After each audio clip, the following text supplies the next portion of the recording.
A very good morning to all of you. Feeling fresh? Last lecture we had started discussing section 135 provision. That was corporate social responsibility, CSR.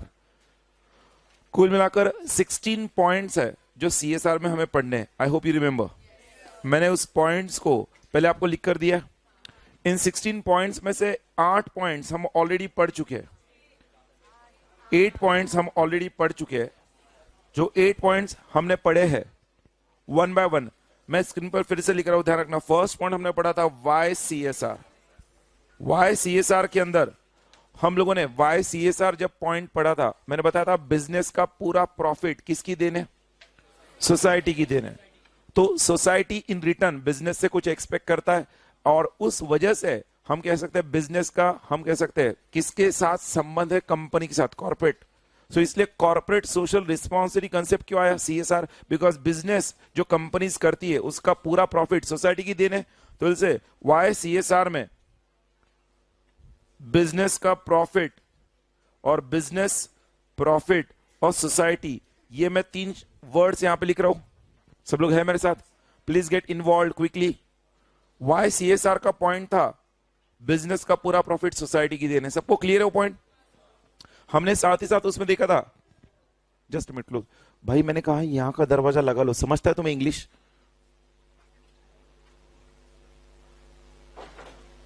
और एक चीज ध्यान दो, जो अभी मैंने बोला है ना वो हिंदी में बोला है. हाँ बोल रहा है वो मुझे. हाँ, अब उधर का दरवाजा मत खोलना प्लीज. हाँ, तू किसका वेट कर रहा है? अग्रिम निवेदन मिलेगा तुझे. तुम आज आई, आज तो क्लास में सत्कार मूर्ति आए हैं. सत्कार मूर्ति मैडम आ गई आज क्लास में. और कोई है भाई वहां पे वेट कर रहा है? ठीक है. ए लाला, अरे तू इधर बैठना, वो उनका देख लेंगे ना. तू क्यों टेंशन ले रहा है? इसी वजह से तेरे को तकलीफ होती है, बाकी कोई रीजन.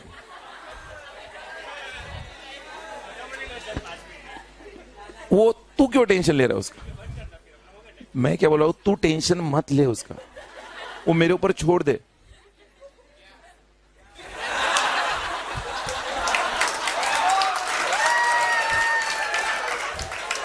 लुनिया था ना, लुनिया था ना. अच्छा ये था, मी नाही त्यातली कडीला वातली. हाँ देखा, अभी अगर अगले 1.5 घंटे भी मैंने ऐसे टाइम पास किया ना, यस, बट पढ़ना स्टार्ट किया ऐसे ऐसे सांप सूंघ गया सबको. ऐसे सब क्या, कुछ नहीं हो सकता भाई आपका. Anyways, so the first point हमने देखा था वाई CSR. वाई CSR को लेकर किसी को डाउट? हमने देखा था it was the duty of business towards society, duty towards stakeholders and for the betterment or well-being of the business organization as well as nation as a whole. ये 3 important reasons हमने देखे थे why we need CSR. उसके बाद point number 2 हमने लिखा था what is CSR, जिसमें हमने देखा था what is CSR और CSR is based on the 3R concept, 3R principle. 3R principle क्या था? Respect, relationship and responsibility. Respect towards the people, relationship towards the society and responsibility towards the environment. ये जो भी points अभी मैं बता रहा हूं, ये कहीं पर भी CSR के सेक्शन 135 में मेंशन्ड नहीं किए गए. ये CSR का सिर्फ आपको इंफॉर्मेशन देना, CSR एग्जैक्टली क्या है उसके लिए हम पढ़ रहे थे. इसके बाद पॉइंट नंबर 3 हमने लिखा था meaning of CSR. Correct? Meaning of CSR याद है कि नहीं सबको? और CSR के मीनिंग में हमने पढ़ा था कि CSR is for those projects or programs for which are specified in Schedule 1 or activities undertaken by the board as recommended by the CSR committee in the CSR policy. Yes or no? तो CSR का definition हमने देखा था, CSR means and includes. याद है सबको? So that was पहली बार हम लोगों ने मीनिंग ऑफ CSR सेक्शन 135 के रेफरेंस में समझा था. मैंने आपको कहा था मीनिंग ऑफ CSR को लेकर सिर्फ सेक्शन 135 नहीं है, 135 के अलावा कंपनीज के CSR रूल्स 2014 है और उसके अलावा शेड्यूल 7 के एक्टिविटीज है. और साथ ही साथ हम कहेंगे एमसीए के क्लैरिफिकेशंस, नोटिफिकेशंस, वो भी सीएसआर को हमें यूज करने, सीएसआर के अंदर उसे रेफर करना है। उसके बाद हमने एप्लीकेबिलिटी ऑफ सीएसआर देखा था और वहां से हमने 135 प्रोविजन पढ़ना स्टार्ट किया। एप्लीकेबिलिटी का सेक्शन 135 सब क्लॉज 1 था, जिसमें हमने देखा था सीएसआर के तहत it is applicable to every company including its holding company or subsidiary company or a foreign company having a branch office or project office, इन तीनों के केस में in India, and these companies must have, सब लोग please ध्यान दो, these companies must have net worth of at least 500 crores or turnover of at least 1000 crores or net profit of at least 5 crores during any financial year, during any financial year shall constitute a CSR committee as CSR committee of the board, shall constitute a CSR committee of the board। तो एक बात हमने वहां पर यह भी समझी थी कि जो भी CSR कमिटी कंपोज की जाएगी उसके अंदर बोर्ड ऑफ डायरेक्टर्स में से डायरेक्टर्स होंगे, correct. CSR committee of the board देखा था, बट हमने देखा था during any financial year, any financial year में हम देखते थे what was that, any of the preceding 3 financial years. मतलब एनी फाइनेंशियल ईयर जब हम कहते हैं, मैंने एक एग्जांपल आपको ओरली दिया था कि अगर हम मान लो 2014-15 इस फाइनेंशियल ईयर में है और एक कंपनी का 2000 में इनकॉर्पोरेशन हुआ, ईयर 2000 में उनका टर्नओवर 2008 तक मान लो 1000 करोड़ के ऊपर था, नेट प्रॉफिट और हम कह सकते हैं नेटवर्थ जो क्राइटेरिया वो भी सेटिस्फाई हो रहा था, तीनों में से एक ही होना चाहिए। मान लो तीनों हो रही थी, बट 2008 के बाद मान लो रिसेशन की वजह से कंपनी का नेटवर्थ, टर्नओवर और नेट प्रॉफिट दिए हुए लिमिट के नीचे है, तो हम 2014 में जब ये कंपनीज एक्ट 2013 एप्लीकेबल स्टार्ट हुआ है 1 अप्रैल 2014 से, 1 अप्रैल 2014 को अगर हम देखते हैं इस कंपनी के बारे में जिसका 2008 तक ये क्राइटेरिया मीट हो रहा था, बट 1 अप्रैल 2014 को क्या सीएसआर कमिटी कंपोज करना इस कंपनी के लिए एप्लीकेबल होगा? नहीं, बिकॉज 1 अप्रैल 2014 को जब हम देखेंगे during any financial year, any financial year में हम इमीडिएटली प्रीसीडिंग 3 फाइनेंशियल ईयर देखते हैं। अरे बोलो भाई, सो ध्यान रखना, हम कह सकते हैं एप्लीकेबिलिटी में एनी फाइनेंशियल ईयर मतलब इमीडिएटली प्रीसीडिंग 3 फाइनेंशियल ईयर। इस एप्लीकेबिलिटी के क्लॉज के साथ तुरंत हमने पॉइंट देखा था एक्सक्लूजन। क्या देखा था? Exclusion from CSR. सीएसआर से एक्सक्लूड किसे करते हैं? हमने देखा था specified IFSC, international financial service centre company. उसका मैंने बैकग्राउंड आपको दिया था, for what purpose that IFSC companies established. हालांकि उसका सीएसआर में सिर्फ रेफरेंस है। गवर्नमेंट ने कहा है जिन आईएफएससी कंपनीज को गवर्नमेंट ने स्पेसिफाई किया है उनको 5 इयर्स तक from the date of commencement of business, उनका बिजनेस जब कमेंस हुआ है उसके बाद अगले 5 साल तक उनको सीएसआर कमिटी के प्रोविजंस या सीएसआर का प्रोविजन एप्लीकेबल नहीं, मतलब 5 साल बाद होगा। एक्सक्लूजन में हमने वो पॉइंट देखा था। ध्यान रखना ये अमेंडमेंट है 2016 का। You can get a question of 2 और 3 मार्क्स ऑन दैट एक्सक्लूजन को लेकर।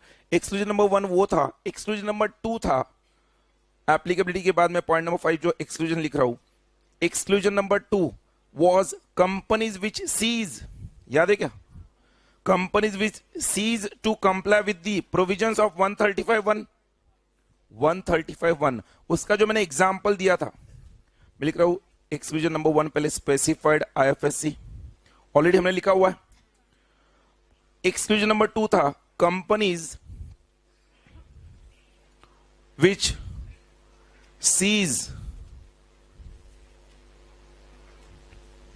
to comply 135(1) conditions for consecutive, बोलो, for consecutive 3 financial years, for consecutive 3 financial years।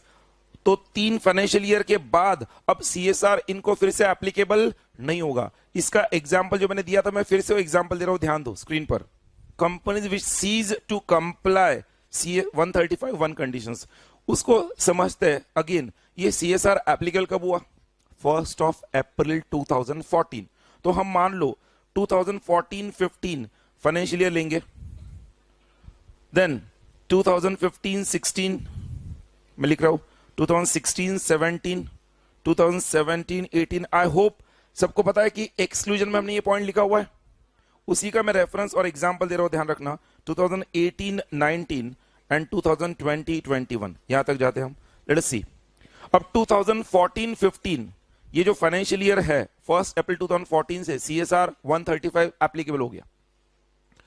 कोई कंपनी है जो 2014-15 में नेटवर्थ ऑफ एटलीस्ट 500 करोड़ या टर्नओवर ऑफ एटलीस्ट 1000 करोड़ या net profit of at least 5 crore during any of the preceding, during any financial year कहते हैं ना, एनी मतलब पिछले 3 फाइनेंशियल ईयर, तो 14-15 में वो क्राइटेरिया को मीट नहीं कर रही थी वो कंपनी। बट उस कंपनी का 14-15 में नेट प्रॉफिट 5 करोड़ के ऊपर गया। 14-15 में नेट प्रॉफिट 5 करोड़ के ऊपर गया। अरे बोलो भाई, इसका मतलब अब 15-16 के लिए उनको एप्लीकेबल हो गया।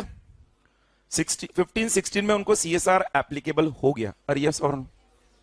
अब 15-16 में एप्लीकेबल हो गया, बट 15-16 में again they have not complied with any of the 3 conditions. 16-17 में भी उन्होंने कोई तीनों कंडीशंस को फुलफिल नहीं किया है। 17-18 में भी फुलफिल नहीं किया है। लिसन वेरी केयरफुली, इनको एप्लीकेबल कब हुआ था? 15-16 में एप्लीकेबल हुआ था, करेक्ट। तो 15-16 में वो CSR कमेटी कॉन्स्टिट्यूट करेंगे और 15-16 के अंदर उन्हें क्या करना होगा? एक्सपेंडिचर करना पड़ेगा। तो CSR एक्सपेंडिचर वो कितना परसेंटेज हम बाद में देखेंगे, बट 15-16 में उन्हें CSR सेक्शन 135 एप्लीकेबल है, तो 15-16 में उन्हें CSR का एक्सपेंडिचर करना पड़ेगा। अरे सब लोग है क्या? 15-16 में भी करना पड़ेगा, 16-17 में भी करना पड़ेगा, 17-18 में भी करना पड़ेगा। So what we conclude, once applicable it is applicable for a consecutive 3 financial year। अरे बोलो, बट ध्यान रखना अब यहां पर अगले 3 सालों में इनको एप्लीकेबल मतलब कंडीशंस फुलफिल नहीं हुए, तो 2018-19 में अब इनको नॉट एप्लीकेबल मैं कहूंगा, और यहां पर मैं कहूंगा applicable applicable applicable. I hope you are getting it. सबको समझ रहा है पक्का? देखो, थियरी को एग्जाम्पल के साथ लिंक करते आना चाहिए।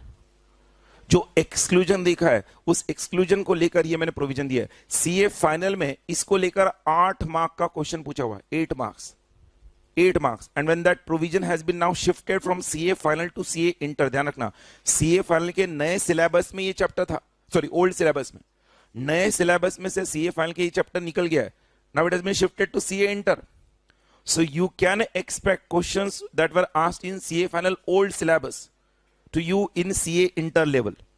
जब मैं इस पर फोकस कर रहा हूं तो यू हैव टू अंडरस्टैंड जो एग्जांपल दिया है उसका मीनिंग क्या है। एक्सक्लूजन वाला पॉइंट सबको क्लियर है? हमने अभी तक एक्सक्लूजन को लेकर हम कैसे 5 पॉइंट देख लिए थे, करेक्ट। एक्सक्लूजन के बाद पॉइंट नंबर 6 हमने क्या देखा था? Composition of CSR committee. Composition था, अरे बोलो। अब कंपोजिशन में हमने 4 एरोज ड्रॉ किए थे। फर्स्ट क्या था? Listed company. फर्स्ट हमारा था public company, okay. Public company specified कौन सा था? Listed public company. Listed public company के लिए हमने देखा था क्या? एटलीस्ट 3 डायरेक्टर्स, जिनमें से कम 1 डायरेक्टर इंडिपेंडेंट डायरेक्टर होना चाहिए। फिर फर्स्ट के बाद सेकेंड एरो में था अनलिस्टेड कंपनी, जिसमें पब्लिक कंपनी अनलिस्टेड या प्राइवेट कंपनी आ सकती है, जिनमें एटलीस्ट 3 डायरेक्टर्स होने चाहिए। इंडिपेंडेंट डायरेक्टर वहां पर एप्लीकेबल नहीं था। बट थर्ड एरो था उन प्राइवेट कंपनीज में जहां पर 2 ही डायरेक्टर है, तो उन प्राइवेट कंपनीज को सिर्फ 2 ही डायरेक्टर्स CSR कमेटी में रहा तो भी चलेगा। सेकेंड और थर्ड के प्राइवेट कंपनी में फर्क क्या है? सेकेंड प्राइवेट कंपनी को तब एप्लीकेबल होगा जब किसी प्राइवेट कंपनी में 3 या 3 से ज्यादा डायरेक्टर्स है, बट थर्ड तब आएगा जब प्राइवेट कंपनी में 2 डायरेक्टर्स है तब। अरे बोलो भाई। फोर्थ एरो हमारा था फॉरेन कंपनीज को लेकर, जिसमें हमने देखा था फॉरेन कंपनीज में हम कहते हैं any person, correct. Any 2 persons में the first person must be resident in India and second can be nominated by the foreign company. So I will say composition of CSR committee वाला जो point था वो भी clear है। अब इसी composition को लेकर हमारा अगला पॉइंट था डिस्क्लोजर, याद है? Disclosure of CSR committee. CSR committee का डिस्क्लोजर कौन करता है? बोर्ड ऑफ डायरेक्टर्स करेंगे। और कहां पर करेंगे? बोर्ड रिपोर्ट में करेंगे, बोर्ड ऑफ डायरेक्टर्स रिपोर्ट में करेंगे। मतलब CSR कमेटी में कौन कौन लोग हैं इसकी जानकारी board of directors board report में देंगे। Point number 7 was disclosure of the CSR committee in board report, yes और no? Point number 8 was duties of CSR committee. Duties of CSR committee. Again ध्यान रखना, जब मैं ड्यूटीज कह रहा हूं सीएसआर कमिटी के, हमने 3 एरोज ड्रॉ किए थे, जिसमें फर्स्ट था formulate and recommend the CSR policy. मैं चाहूंगा आप उन ड्यूटीज में उधर आओ, वहां पर एक वर्ड ऐड करना. फर्स्ट ड्यूटी क्या लिखा था? Formulate and recommend the CSR policy and expenditure लिखो उधर. हालांकि सीएसआर पॉलिसी में एक्सपेंडिचर बाय डिफॉल्ट आएगा, बट फिर भी आप स्पेसिफाई कर लो. फर्स्ट ड्यूटी में क्या लिखोगे? Formulate and recommend the CSR policy and expenditure. Second duty में असिस्ट ऐड करना, assist in implementing the CSR policy. Assist मतलब क्या? हेल्प. क्योंकि सीएसआर को लेकर अंतिम और फाइनल जिम्मेदारी बोर्ड ऑफ डायरेक्टर्स की होगी. हाँ, अगर बोर्ड ऑफ डायरेक्टर्स ने सीएसआर कमेटी को ये रिस्पॉन्सिबिलिटी दी देन दे आर लायबल. ध्यान रखना. And number 3, monitor the CSR policy from time to time. वो लिखा है. अरे बोलो भाई. So that was point number 8. ये लास्ट पॉइंट हमने ये देखा था.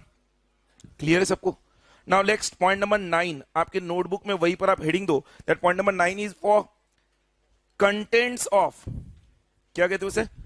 Contents of CSR policy. Contents of CSR policy. इसे लिखने से पहले अगेन हेडिंग देने के बाद एक 2 सेकंड के लिए मेरी बात जो बोल रहा हूं पहले समझ लो 2 मिनट तक, उसके बाद हम जाते हैं. Contents of CSR policy. Contents of CSR policy. So I must recollect. CSR committee CSR policy formulate करती है और रेकमेंड करती है. तो जो सीएसआर पॉलिसी फॉर्मुलेट करेंगे उस पॉलिसी में क्या क्या होना चाहिए, सब लोग प्लीज ध्यान दो. उसे लिंक करते हैं. सीएसआर पॉलिसी में क्या होना चाहिए? जो भी प्रोजेक्ट्स और प्रोग्राम्स है, जो भी प्रोजेक्ट्स और प्रोग्राम्स आपको कैरी आउट करने हैं शेड्यूल 7 के तहत, उसका लिस्ट होना चाहिए. सल से कंटेंट्स ऑफ सीएसआर पॉलिसी में सब लोग पहले समझ लो, list of all the projects और programmes to be carried out as per schedule 7. Number 1 वो होना चाहिए. अरे बोलो भाई. नंबर 2, आपको सिर्फ प्रोजेक्ट और प्रोग्राम्स का लिस्ट देके नहीं चलेगा. आपको उस प्रोजेक्ट और प्रोग्राम्स के अंदर जो आप लिस्ट दोगे ना, उसके मॉडलिटीज मतलब स्पेसिफाई करना पड़ेगा वो प्रोजेक्ट और प्रोग्राम कैसे कैरी आउट करना है, और उसका इंप्लीमेंटेशन शेड्यूल भी देना पड़ेगा. जो प्रोजेक्ट और प्रोग्राम का आपने लिस्ट दिया है ना, सीएसआर पॉलिसी में जो प्रोजेक्ट और प्रोग्राम का लिस्ट दिया है, उसके मॉडलिटीज मतलब उसको कैरी आउट करने का एक तरीका आपको देना पड़ेगा. इंप्लीमेंटेशन शेड्यूल देना पड़ेगा. किसको देना पड़ेगा? सीएसआर कमेटी को.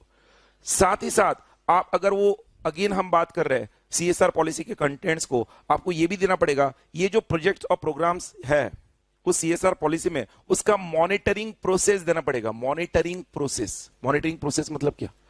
ये जो भी पॉलिसीज और प्रोग्राम का लिस्ट है ना जो दिया है, जो इन्हें क्या करना है? इंप्लीमेंट करना है. इसको कौन से पीरियड के बाद मॉनिटर किया जाएगा, ये भी सीएसआर पॉलिसी में लिखा जाएगा.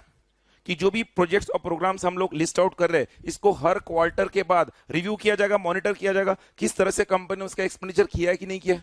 मतलब सीएसआर पॉलिसी के कंटेंट्स में ये जानकारी होगी. अच्छा, सीएसआर पॉलिसी में उन्होंने एक बात स्पेसिफाई की है. जो सीएसआर पॉलिसी आप दोगे CSR committee board of directors को, एक चीज ध्यान रखना है, वही एक्टिविटीज को सीएसआर पॉलिसी के प्रोग्राम्स में इंक्लूड किया जाएगा जो कंपनी के नॉर्मल कोर्स ऑफ बिजनेस के अंदर आती नहीं है. कंपनी का जो बिजनेस है वही बिजनेस सीएसआर एक्टिविटीज के लिए आ सकता है क्या? कभी नहीं. So they have to specify CSR policy के अंदर that activities not be included which are forming as a normal course of business of company.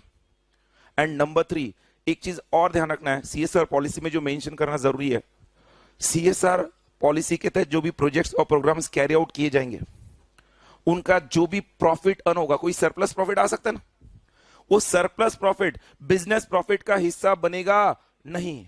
मतलब सरप्लस प्रॉफिट कंपनी अपने बिजनेस प्रॉफिट के अंदर ऐड नहीं कर सकती. It has to be used compulsory for CSR purposes only. अरे बोलो भाई. तो सीएसआर पॉलिसी के कंटेंट्स में मैं नीचे वहां पर 3 एरोज ड्रॉ करूंगा. वो 3 एरोज में देखो, फर्स्ट एरो में मैं लिखूंगा includes,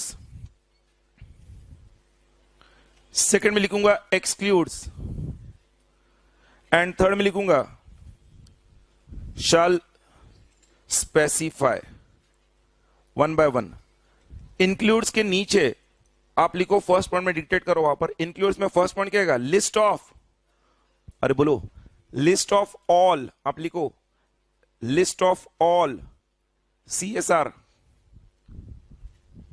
list of all CSR projects oblique programmes includes में फर्स्ट पॉइंट क्या लिखना है, list of all CSR projects oblique programmes bracket में दैट इज एक्टिविटीज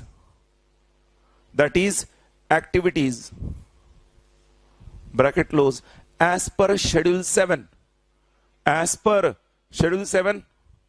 अरे बोलो,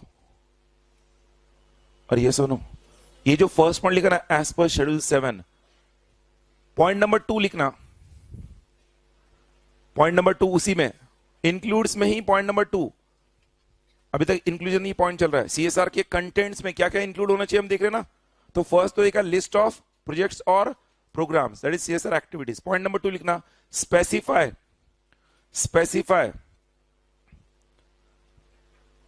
द मोडालिटीज। स्पेलिंग स्क्रीन पर देखो, मोडालिटीज का मतलब है मैनर, जिसको मोडालिटीज नहीं समझता आप मैनर लिखना। Specify the modalities and implementation schedule, specify the modalities and implementation schedule, मतलब manner in which the policy has to be implemented, और उसका शेड्यूल मतलब क्या, टाइम फ्रेम होगा। देन पॉइंट नंबर 3 आप लिखना होता नीचे, monitoring process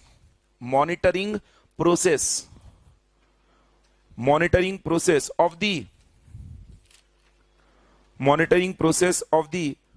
projects oblique programs, अरे बोलो कितने कंटेंट्स हुए, 3। तो CSR पॉलिसी में 3 कंटेंट, सिंपल है। अब सेकेंड एरो में आओ, एक्सक्लूड्स, मतलब CSR पॉलिसी में कौन सी एक्टिविटीज नहीं आनी चाहिए, कौन सी नहीं आनी चाहिए, जो कंपनी के नॉर्मल कोर्स ऑफ बिजनेस से रिलेटेड है। तो एक्सक्लूड्स के नीचे आप लिखो, वहां पर एक्टिविटीज, एक्सक्लूड्स के नीचे लिखना एक्टिविटीज अंडरटेकन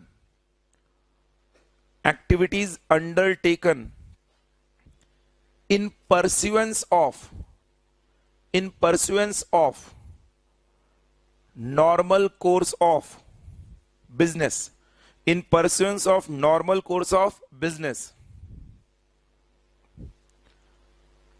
क्लियर है। अब जो I hope you getting it, third arrow में आपने हेडिंग के दिया उधर, shall specify contents of CSR policy, और उसके नीचे लिखा है शाल स्पेसिफाई। मतलब सुनो, पहले CSR पॉलिसी में ये आपको स्पेसिफिकली लिखना होगा कि इस CSR पॉलिसी के तहत जो भी सरप्लस होगा वो कंपनी के बिजनेस प्रॉफिट का हिस्सा बनेगा नहीं। तो शाल स्पेसिफाई के नीचे लिखो उधर सब लोग, that surplus if any shall not form part of business profits, of the company। अरे बोलो भाई, shall not form parts of profits of the, क्या लिखा है, company, shall not form part of business profits of the company। CSR policy के contents हमने अभी complete किए, सबको समझा, पक्का। स्टेप बाय स्टेप जा रहे हैं। पॉइंट नंबर 9 हो गया, पॉइंट नंबर 10 हेडिंग दो, duties of board of directors. Give the heading, duties of the board of directors, dash करके आगे लिखना CSR पॉलिसी को लेकर, मतलब वो जो CSR पॉलिसी फॉर्मुलेट किया गया है, रेकमेंड किया गया है, अब उसको लेकर बोर्ड ऑफ डायरेक्टर्स का क्या ड्यूटी है। I hope you getting it. CSR policy format किया गया, रेकमेंड किया गया, अब duties of board of directors में पहला ड्यूटी आएगा to approve the policy. CSR policy में बोर्ड ऑफ डायरेक्टर का फर्स्ट ड्यूटी क्या आएगा, to approve the policy. Listen please, don't reply, just listen, जब मैं बोलूंगा तभी रिप्लाई करो। Approve the policy, policy approve होने के बाद बोर्ड रिपोर्ट में डिस्क्लोज करना है। पॉलिसी एक बार अप्रूव कर दी, बोर्ड रिपोर्ट में डिस्क्लोज करना है, एंड कंपनी के वेबसाइट पर भी प्लेस करना है कि हमारे कंपनी का CSR पॉलिसी ये है, पब्लिश कर देना है। मतलब बोर्ड ऑफ डायरेक्टर्स की ड्यूटीज हम देखते हैं, तो पहला ड्यूटी होगा जो पॉलिसी रेकमेंड हुआ है वो अप्रूव करे, फिर उस अप्रूव पॉलिसी को बोर्ड रिपोर्ट में डिस्क्लोज करे, फिर वेबसाइट पर पब्लिश करे। एंड एक चीज और ध्यान रखनी है, जो सीएसआर पॉलिसी में एक्टिविटीज स्पेसिफाइड है उन्हीं एक्टिविटीज के लिए एक्सपेंडिचर होना चाहिए। देखो शेड्यूल 7 में 11 एक्टिविटीज है, कितने 11। अब 11 में से हो सकता है सीएसआर पॉलिसी में 4 एक्टिविटीज स्पेसिफाइड हो, कितने 4। प्लीज ध्यान देना मैं जो बोल रहा हूं 11 एक्टिविटीज शेड्यूल 7 में है, 4 एक्टिविटीज सीएसआर पॉलिसी में रेकमेंडेड है। तो जो अप्रूव्ड सीएसआर पॉलिसी है मतलब उन्हीं एक्टिविटीज के लिए बोर्ड ऑफ डायरेक्टर्स ने इंश्योर करना चाहिए स्पेंड हो एक्सपेंडिचर हो। अरे बोलो ना, मतलब वो शेड्यूल 7 के तहत एक्टिविटीज होनी चाहिए एंड उन्हीं एक्टिविटीज के लिए स्पेंड होना चाहिए जो सीएसआर पॉलिसी में मेंशन्ड है। बस this are the 4 duties of board of directors. So board of directors के duties in relation to CSR policy में हम 1 बाय 1 उसी के नीचे, not in arrow format but 1 by 1 लिखेंगे। पॉइंट नंबर 1 आप लिखो उधर, बोर्ड ऑफ डायरेक्टर्स के approve the CSR policy, approve the CSR policy recommended। अरे बोलो भाई, लिखते हो ध्यान दो आप please. And I request you all the students please आपके मोबाइल को ऑफलाइन मोड पे डाल दो। वर्चुअल स्टूडेंट्स आप भी ऑफलाइन में डाल दो प्लीज, इट्स अ रिक्वेस्ट। वहां पर डाला है approve the CSR policy as recommended. Then point number 2, disclose CSR policy. Disclose CSR policy contains in dash in board report। मैं स्क्रीन पर इसलिए नहीं लिख रहा हूं बिकॉज कुछ स्टूडेंट सिर्फ कट कॉपी पेस्ट करते हैं। कट मतलब वहां से स्क्रीन पे से कट दिमाग में और फिर उधर बुक में कॉपी और paste. Please keep your senses intact. First point क्या था ड्यूटीज में, बोलो approve the CSR policy recommended. Second, disclose the policy contents in the board report. And then point number 3, place the CSR policy on company's website। Place the CSR policy on company's website। और point number 4 लिखना उसके बाद क्या, ensure, आप लिखो ensure that activities included,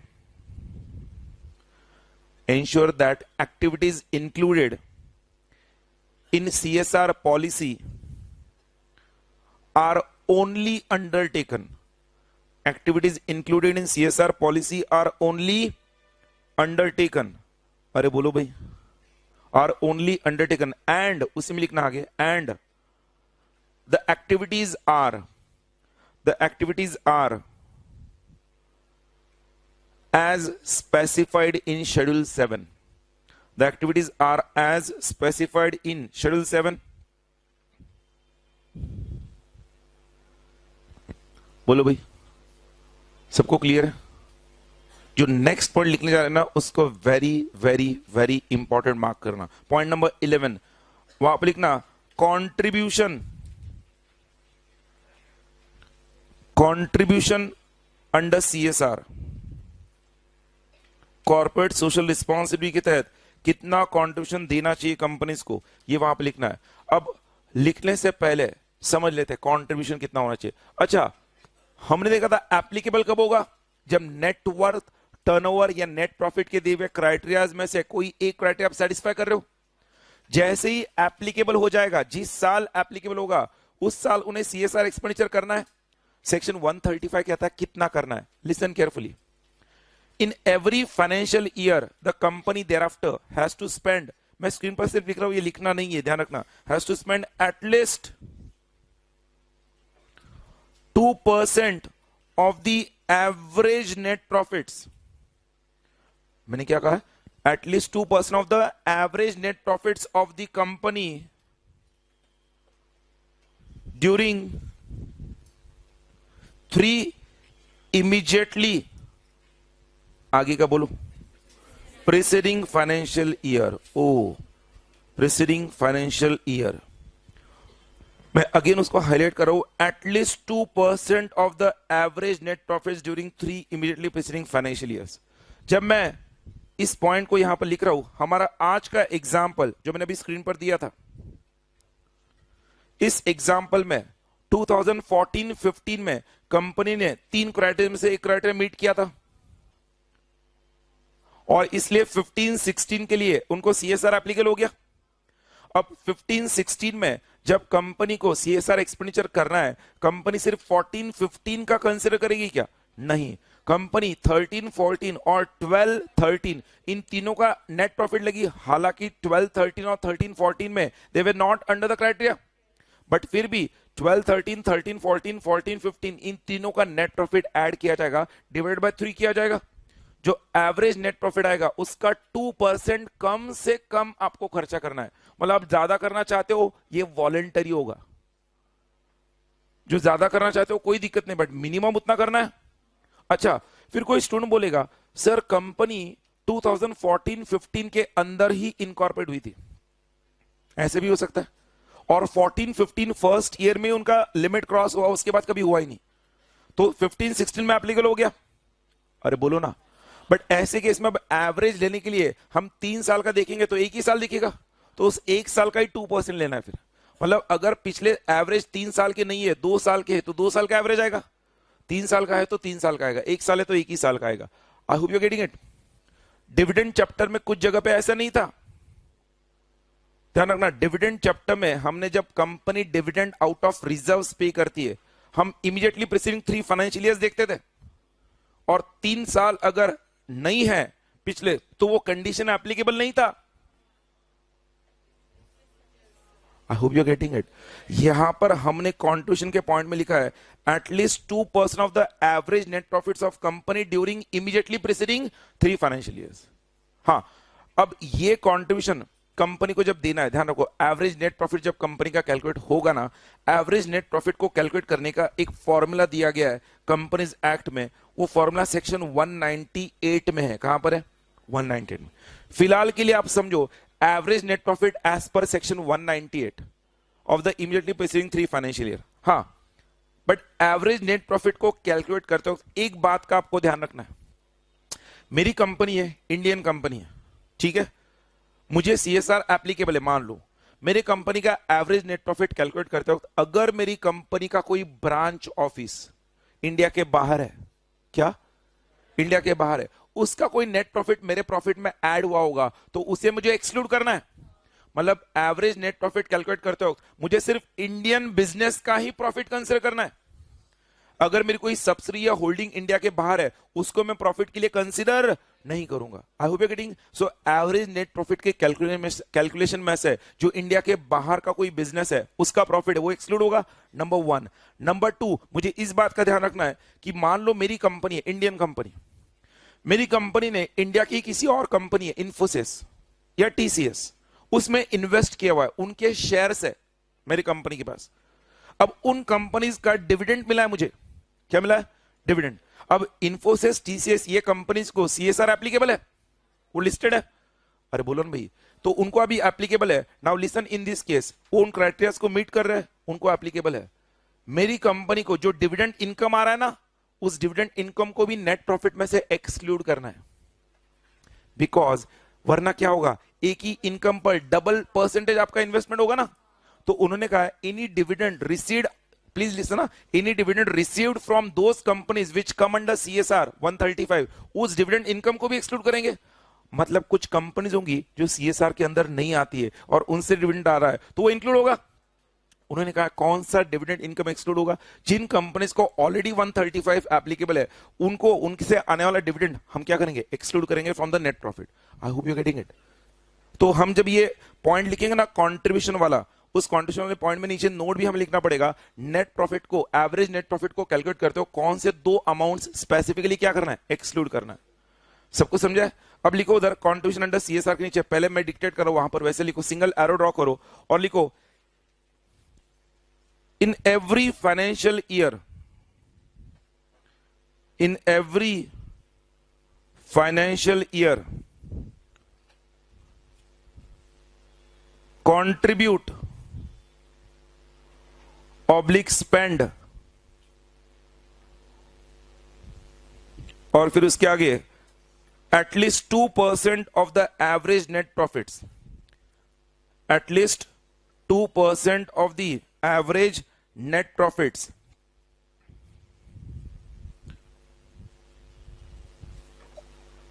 of the company, average net profits of the company made during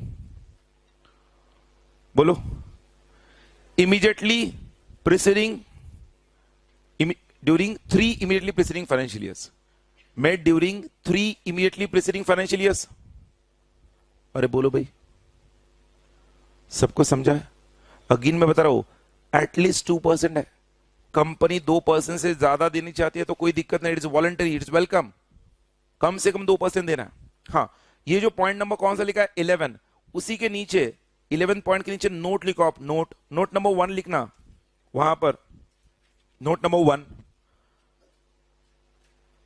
company shall give preference, आगे कौन complete करेगा, company shall give preference to local area, याद रखना लोकल एरिया हमने पढ़ा हुआ है लास्ट लेक्चर में, company shall give preference to local area and areas around it, and areas around it where it operates,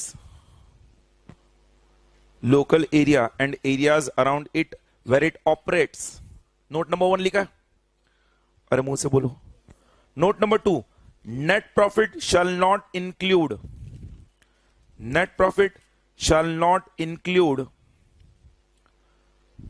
dash करके inner side में sub clause A, any profit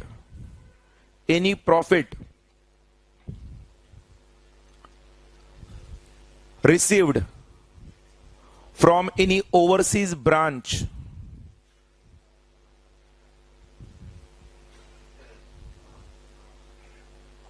or any overseas company, branch होना जरूरी थोड़ी है, any profit received from any overseas branch or any overseas company, अरे बोलो भाई, and sub clause b लिखो, any dividend received from companies in India, any dividend received from companies in India, any dividend received from companies in India, to home, बोलो section 135 sub clause 1, ऐसे लिखना, to home section 135 sub clause 1 is applicable,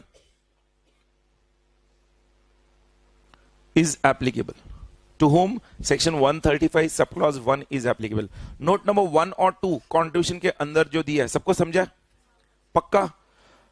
अब देखना point number 11 क्या कह रहा है contribution का, कि आपको एवरी फाइनेंशियल ईयर करना है, किसको करना है, बोर्ड ऑफ डायरेक्टर्स को ये एक्सपेंडिचर करना होगा in consultation with CSR committee.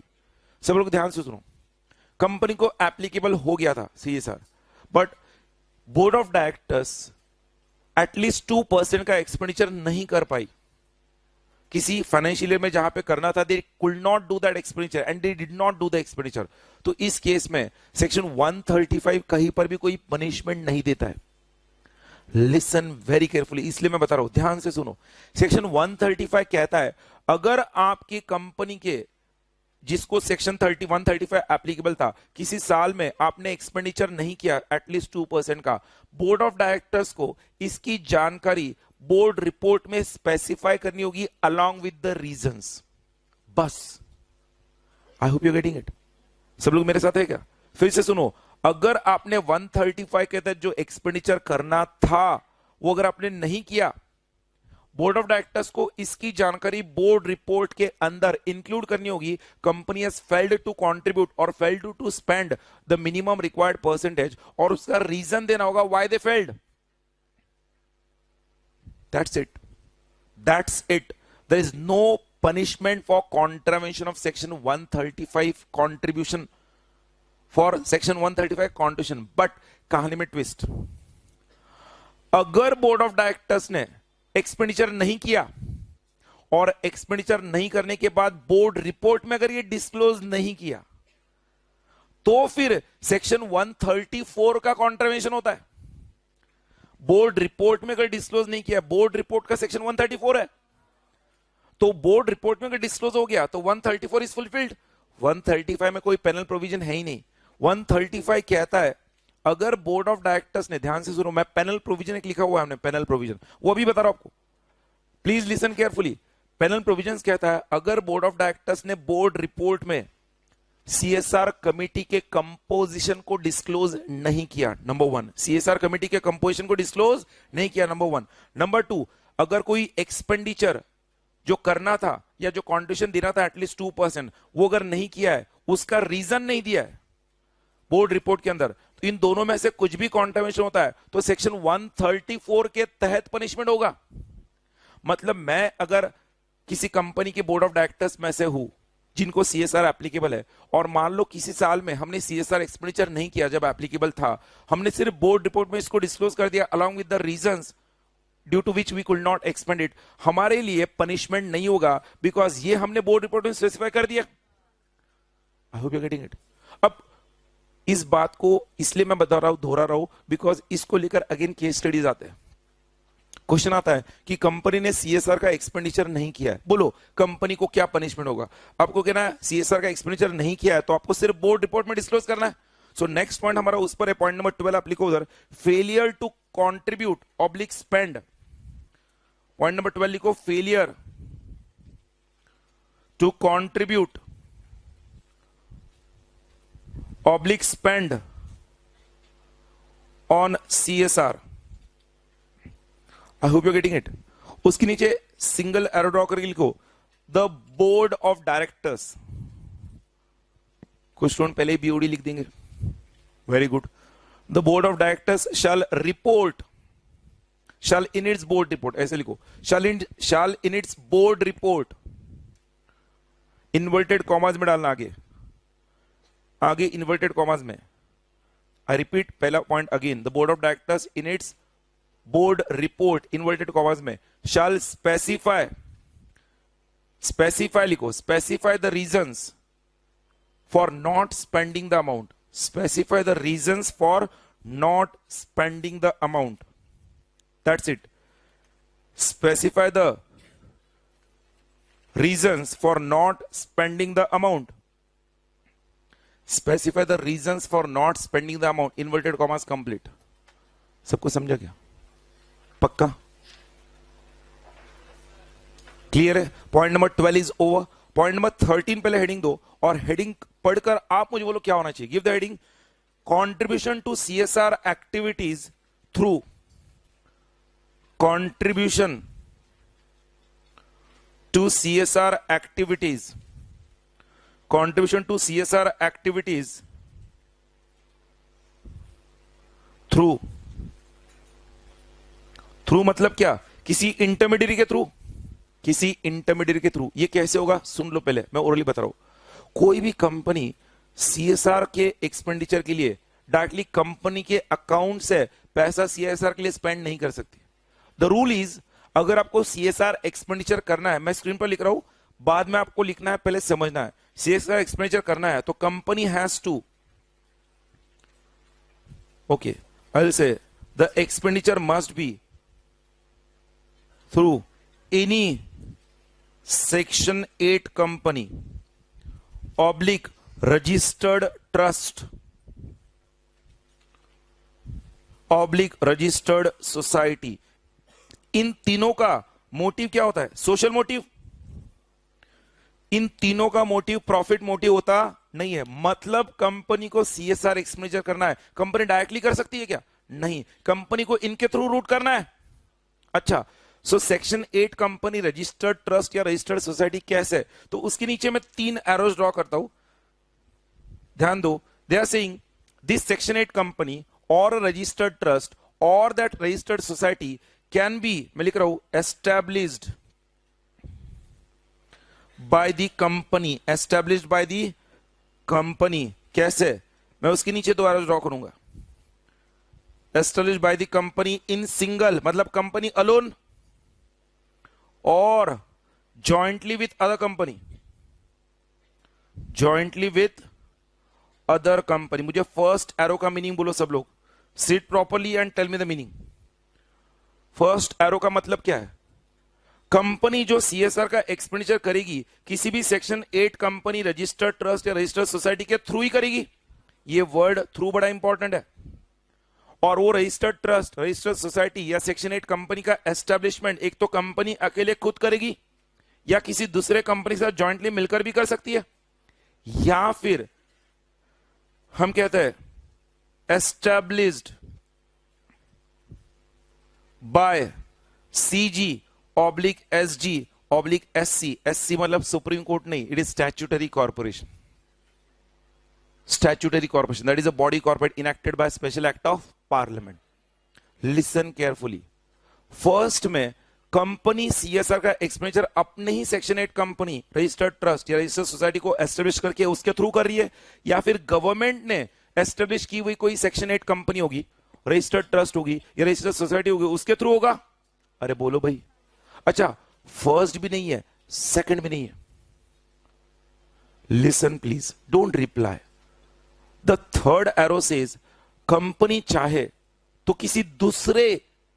किसी दूसरे सेक्शन 8 कंपनी, रजिस्टर्ड ट्रस्ट या रजिस्टर्ड सोसाइटी के थ्रू भी इन्वेस्टमेंट इन सीएसआर एक्सपेंडिचर कर सकती है। दूसरे मतलब क्या, जिसको ना ही कंपनी ने फॉर्म किया है ना ही गवर्नमेंट ने एस्टेब्लिश किया है।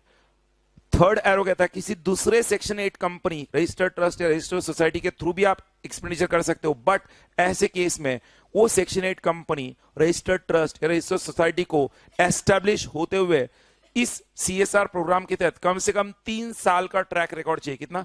3 इयर्स का। 3 इयर्स ट्रैक रिकॉर्ड जिनके पास है, जिन रजिस्टर्ड ट्रस्ट सोसाइटी के पास या सेक्शन 8 कंपनी के पास है, उन्हीं के थ्रू आप इन्वेस्ट कर सकते हो या एक्सपेंडिचर कर सकते हो। अरे बोलो भाई। सो थर्ड एरो में मैं वहां पर लिखूंगा any other, you can start writing now all of you, any other section 8 company oblique registered trust oblique registered trust oblique registered society oblique registered society, जिसमें मैं क्या लिख रहा हूं, हैविंग ट्रैक रिकॉर्ड, प्रॉफिट नहीं है, ट्रैक रिकॉर्ड दिया है, having track record of at least 3 financial years in the CSR project oblique program, in the CSR project oblique program, जिस CSR प्रोजेक्ट और प्रोग्राम में कंपनी एक्सपेंडिचर करना चाहती है, उस प्रोजेक्ट और प्रोग्राम में इस कंपनी का, सेक्शन 8 कंपनी का, ट्रस्ट का या सोसाइटी का कम से कम 3 साल का एक्सपीरियंस है। I hope you are getting it. So इससे हमें यह पता चलता है सीएसआर का एक्सपेंडिचर करना है तो अगेन पॉइंट, कंपनी डायरेक्टली नहीं कर सकती है, it has to be routed compulsory through either of this 3। सबको समझा है? पक्का? देखो ये सारे 16 पॉइंट्स अगर मैं एक साथ आपको ओरली बता देता ना, आपको सिर्फ दिमाग में आता बट आप समझते नहीं। स्टेप बाय स्टेप लिखने का पर्पज ये, when we are listening we are understanding, then we are writing we are again understanding. उसको लेकर कोई डाउट है तो उसी मोमेंट पे वो क्लियर होना चाहिए। अभी तक हम कौन से पॉइंट पर पहुंचे? पॉइंट नंबर 13 पर पहुंचे। Is it clear? Point number 13 सबको समझा है? बढ़ू मैं आगे? Okay, just complete it quickly.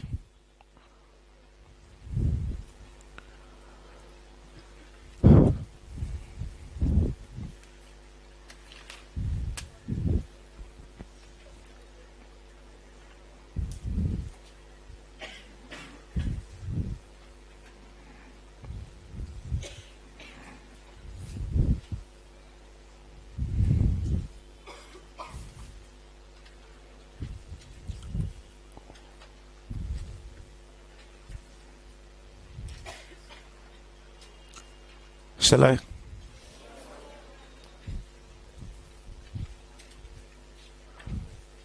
I assume जिनका भी हो गया है वो प्रीवियस पॉइंट्स भी देखना स्टार्ट करे continuously. Don't wait, don't see, जो हो गया है लिखकर हो गया उसको देखना स्टार्ट करो, रिव्यू करो, उसे पढ़ना स्टार्ट करो, पढ़ो, समझो। मैं अगेन बता रहा हूं, बाद में आप दुआएं दोगे, पेपर लिखते हो कि सर क्या बस सीएसआर को लेकर माइन्यूट से माइन्यूट हमने डिस्कशन कर लिया था। प्रेजेंस ऑफ माइंड क्लास में होना बहुत जरूरी है। Shall I go to the next point?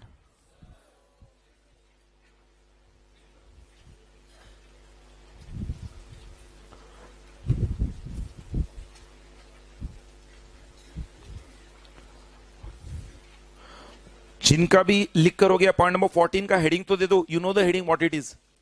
Point number 14 का हेडिंग क्या है? Exceptions to CSR activities. Again heading देने के बाद पता होना चाहिए what it should be. Exceptions to CSR activities. मैं आपसे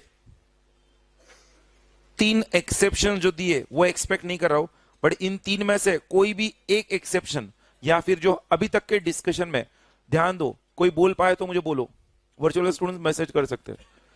एक्सेप्शंस टू सीएसआर एक्टिविटीज मतलब इन एक्टिविटीज को हम सीएसआर एक्टिविटीज और सीएसआर एक्सपेंडिचर के लिए काउंट नहीं करेंगे। अब ये मत बोलना जो आउट ऑफ शेड्यूल 7 है, outside India, very good, I wanted that only. जो एक्सपेंडिचर सीएसआर एक्टिविटीज के तहत हुआ है बट इंडिया के बाहर हुआ है, सुन लो, वो सीएसआर एक्सपेंडिचर में काउंट नहीं होगा, नंबर 1। नंबर 2, कंपनी ने, सुन लो, कंपनी ने सीएसआर एक्सपेंडिचर किया बट कंपनी के एम्प्लॉइज के लिए किया और उसका बेनिफिट सिर्फ कंपनी के एम्प्लॉइज और फैमिलीज को हो रहा है, तब भी उस केस में उसको सीएसआर एक्सपेंडिचर के लिए काउंट नहीं किया जाएगा। बट उसके लिए कुछ एक एक्सेप्शन हम बाद में देखेंगे। पॉइंट नंबर 3, वो कहते हैं कि कंपनी ने किसी पॉलिटिकल पार्टी को क्या दिया? कंट्रीब्यूशन दिया। कंपनी कहती है ये पॉलिटिकल पार्टी, इसका मोटिव लोगों की भलाई करना है, हमने उनको कंट्रीब्यूशन दिया। Any contribution to a political party under section 182 of the companies act 2013। अब सेक्शन 182 कंपनीज एक्ट 2013 का क्या है? That is the topic of CA final discussion. मैं भी इतना ही कहूंगा, पॉलिटिकल कंट्रीब्यूशन को लेकर हो। किसको है? Political contribution. जहां पर मैं इतना कहकर वो 182 को रेस्ट्रिक्ट कर दूंगा।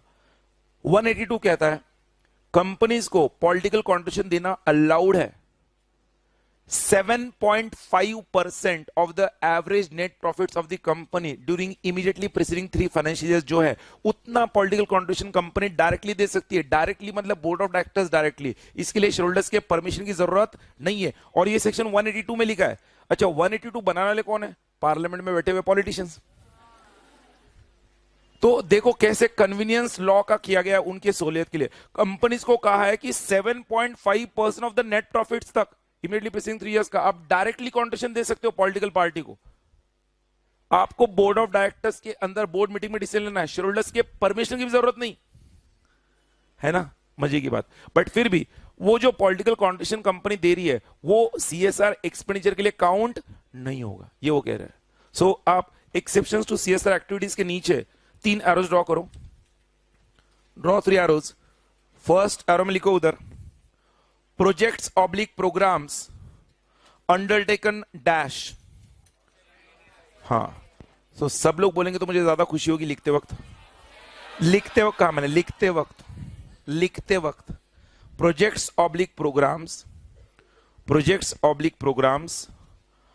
Undertaken outside India. Projects oblique programmes undertaken outside India, ये सीएसआर एक्सपेंडिचर के लिए काउंट नहीं होगा। नंबर 2 लिखो projects oblique programmes that benefit बोलो only employees of companies and their families. That benefit only employees of the companies and their families.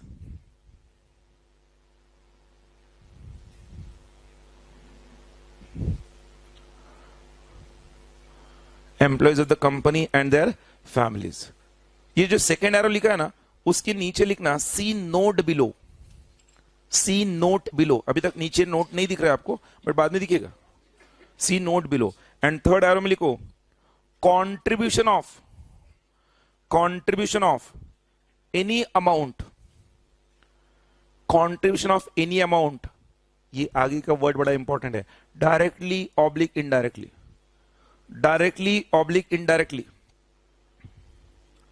Contribution of any amount directly oblique indirectly to any political party under section 182 to any political party under section 182। अब सुनो, जो third लिखा है ना sir, directly तो समझा किसी political party को देना, सर ये इनडायरेक्टली क्या है? इनडायरेक्टली पॉलिटिकल पार्टी को कैसे दे सकते? सोनिया गांधी का बर्थडे है, टेलीविजन पे आया, माननीय सोनिया गांधी यांना वाढदिवसाच्या हार्दिक हार्दिक शुभेच्छा, और इसको स्पॉन्सर किया किसी कंपनी, एडवर्टाइजमेंट का खर्चा, अब वो न्यूज चैनल को इन्होंने पैसा दिया. It will not be treated as that particular CSR expenditure. Political party को डायरेक्टली जा रहा है, इनडायरेक्टली जा रहा है, उसको भी पॉलिटिकल कॉन्ट्रिब्यूशन माना जाता है. आप किसी भी पॉलिटिकल पार्टी के लीडर के लिए अगर कोई एडवर्टाइजमेंट या स्पॉन्सरशिप प्रोग्राम करे, उसे इनडायरेक्ट कॉन्ट्रिब्यूशन माना जाएगा. So contribution can not be directly oblique indirectly. वो कळतंय का? अच्छा, नीचे नोट लिखो. नोट लिखने से पहले जरा एक बार नोट किससे रिलेटेड बोलो मुझे. Benefits to employees and their families, वो CSR एक्सपेंडिचर के लिए एक्सक्लूड किया जाएगा. बट उन्होंने इसमें एक पॉइंट कहा है, and what is that? Listen carefully. ओ ताई, लक्ष्य दिया. वो कहते हैं कोई भी कंपनी अपने कंपनी के पर्सन्स के लिए और अपने कंपनी के CSR पॉलिसी को इंप्लीमेंट करने वाली जो एजेंसी है, कोई किसी एजेंसी इंटरमीडिएट, जैसे रजिस्टर्ड ट्रस्ट की हम बात कर रहे हैं, सेक्शन 8 कंपनी की बात कर रहे हैं, रजिस्टर्ड सोसाइटी की बात कर रहे हैं, कोई भी कंपनी अपने कंपनी के एम्प्लॉयज के लिए या जो एजेंसी जिसके थ्रू वो CSR इंप्लीमेंट कर रहे हैं, एनफोर्स कर रहे हैं, उनके एम्प्लॉयज के लिए, उनके पर्सन्स के लिए CSR कैपेसिटी के तहत एक्सपेंडिचर कर सकती है. But the total expenditure must not exceed 5% of the total expenditure of the company for CSR in that financial year.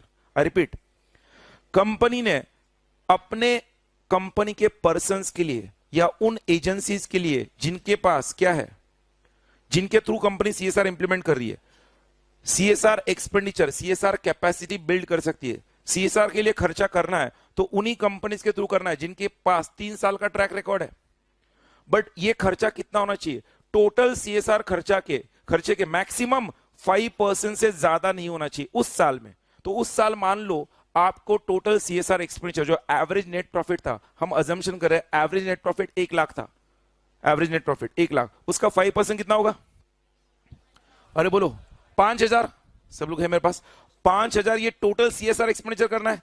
5,000 का 5% मतलब ₹250. 250 रुपए से ज्यादा अपने एम्प्लॉइज और अपने इंप्लीमेंटिंग एजेंसीज के ऊपर आप खर्चा नहीं कर सकते. ये जस्ट एक अजम्पशन है जहां पर हमने 1 लाख क्या अज्यूम किया है? Average net profit. आई repeat again, average net profit 1 lakh है, उसका 2%, it's my mistakes, it's 2%. 1 lakh का 2% कितना होगा? 2,000.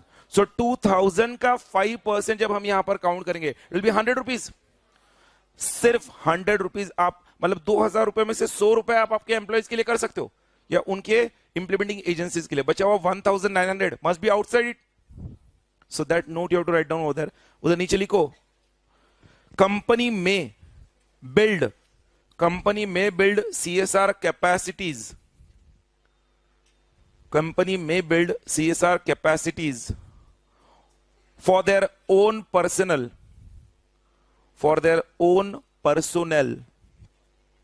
as well as those of implementing agencies,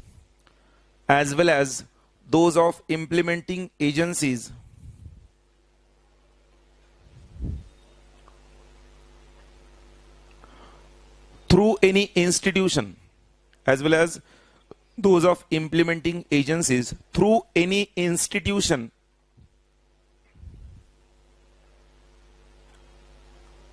institution के उधर ब्रैकेट में लागो, इंस्टीट्यूशन के आगे ब्रैकेट में डालो at least 3 years track record. At least 3 years track record. उस इंस्टीट्यूशन के पास एटलीस्ट 3 years ट्रैक रिकॉर्ड होना चाहिए. अरे बोलो, ब्रैकेट क्लोज. उसके नीचे सेंटर से सिंगल एरो ड्रॉ करो और लिखो प्रोवाइडेड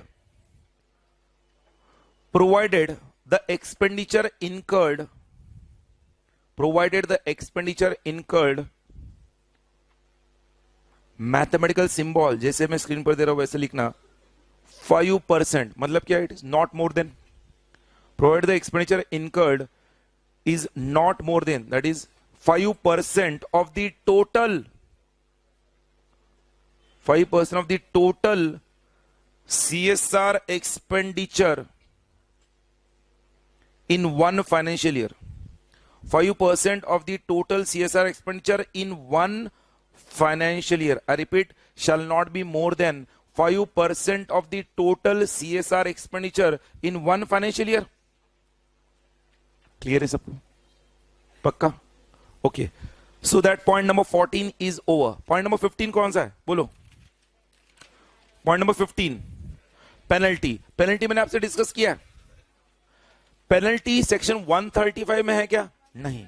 135 कहता है कि, सब लोग ध्यान से सुनो प्लीज, हम बाद में लिखते तुरंत, पहले समझ लो. I repeat again. अगर कंपनी के बोर्ड ऑफ डायरेक्टर्स ने 134 के तहत बोर्ड सीएसआर कमेटी का कंपोजिशन डिस्क्लोज नहीं किया, या फिर सीएसआर एक्सपेंडिचर स्पेंड नहीं किया है और उसका रीजन नहीं दिया है बोर्ड रिपोर्ट में, तो 134 के तहत पनिशमेंट होगा. That is written in 135. But 134 में पनिशमेंट क्या है? कंपनी के ऊपर 50,000 से लेके 25 लाख तक का फाइन है, और ऑफिसर इन डिफॉल्ट पर इम्प्रिजनमेंट अप टू 3 years, और फाइन 50,000 से लेके 5 लाख तक है, और बोथ जो 134 का है वही यहां पर आएगा.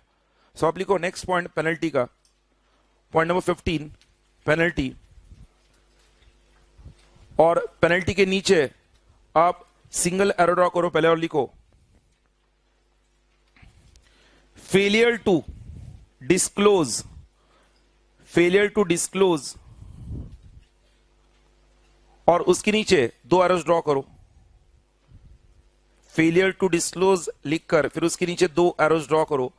फर्स्ट एरो में लिखो composition of CSR committee, composition of CSR committee. Second arrow में लिखना and specify reason. Second arrow में and specify reason for not spending on CSR in its report. Failure क्या लिखा है? And specify reason for not spending on CSR in its report लिखा है.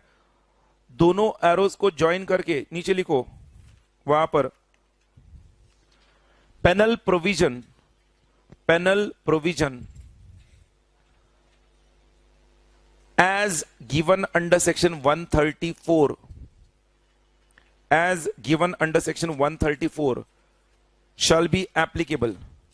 Penal provision as given under section 134 shall be applicable. लिखा है वहां पर आप लिखना 134 shall be applicable को द ब्रैकेट लिखना, that is refer page 69, refer page 69. आपके नोट्स में पेज नंबर 69 पर वो कॉन्ट्रावेंशन का प्रोविजन और वो अमाउंट दिया हुआ है जो मैंने डिस्कस किया ना अभी. अरे बोलो भाई, पेज नंबर 69 पर आ गए सब लोग? Are you able to see the provision of 134 sub clause 8 given over there? अरे बोलो, हमने जो डिस्कस किया है कंपनी के ऊपर कितना होगा 50,000 टू 25 लाख और ऑफिसर इन डिफॉल्ट पर imprisonment of 3 years 50,000 to 5 lakh और बोथ. क्लियर है सबको? सो पॉइंट नंबर 15 के साथ ध्यान रखना सीएसआर हो गया है, बट पॉइंट नंबर 16 किसको लेकर है? शेड्यूल 7 की एक्टिविटीज. तो पॉइंट नंबर 16 आप सिर्फ हेडिंग दो शेड्यूल 7 एक्टिविटीज, शेड्यूल 7 एक्टिविटीज. मैं चाहूंगा आप शेड्यूल 7 के एक्टिविटीज पेज नंबर 83 पर उसके एडजेसेंट में लिखो. पेज नंबर 83 के एडजेसेंट में अगर हो जगह तो पेज नंबर 83 के एडजेसेंट में, बिकॉज पेज नंबर 83 पर शेड्यूल 7 की एक्टिविटीज दी है. आपको मेरा महत्व पता चलेगा बाद में. शेड्यूल 7 के जो एक्टिविटीज है ना वहां पर पेज नंबर 83 पर दिए, कुल मिलाकर 11 एक्टिविटीज दी है. Why I am giving you these activities in brief in writing? Listen carefully. At inter level, they can ask you, list out some of the या 5 schedule 7 activities. तो शेड्यूल 7 में कौन सी activities आनी चाहिए? वो 11 एक्टिविटीज जो वहां पर दी है, इन 11 एक्टिविटीज को हम एक एक वर्ड से पहले लिखेंगे. सो एडजेसेंट पेज पर आप उधर लिखना 11 एक्टिविटीज शेड्यूल 7 की. इसमें से फर्स्ट एक्टिविटी आप लिखो उधर basic living requirement, basic living requirement जिसको हम कहते हैं रोटी कपड़ा और मकान. अच्छा, health, so health proper. So basic living requirement. उसके बाद नंबर 2 लिखना education, education. Then number 3 gender equality,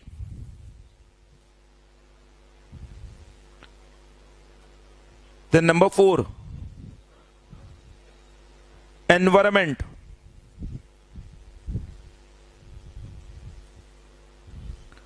then number 3 heritage, number 5 heritage,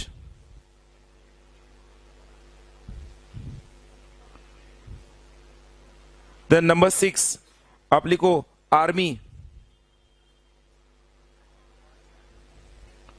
then number 7 लिखो स्पोर्ट्स,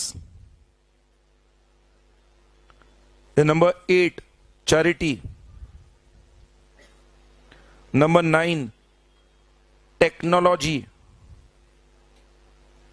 डैश करके उसी के आगे लिखना एकेडमिक इंस्टीट्यूशंस। इन्फोसिस को नहीं दोगे आप, academic institutions. Number 10 rural development programmes, rural development programmes projects.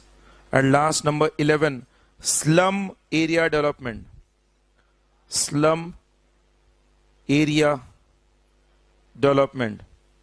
ऐसे कुल मिलाकर 11 एक्टिविटीज शेड्यूल 7 में दी हुई है।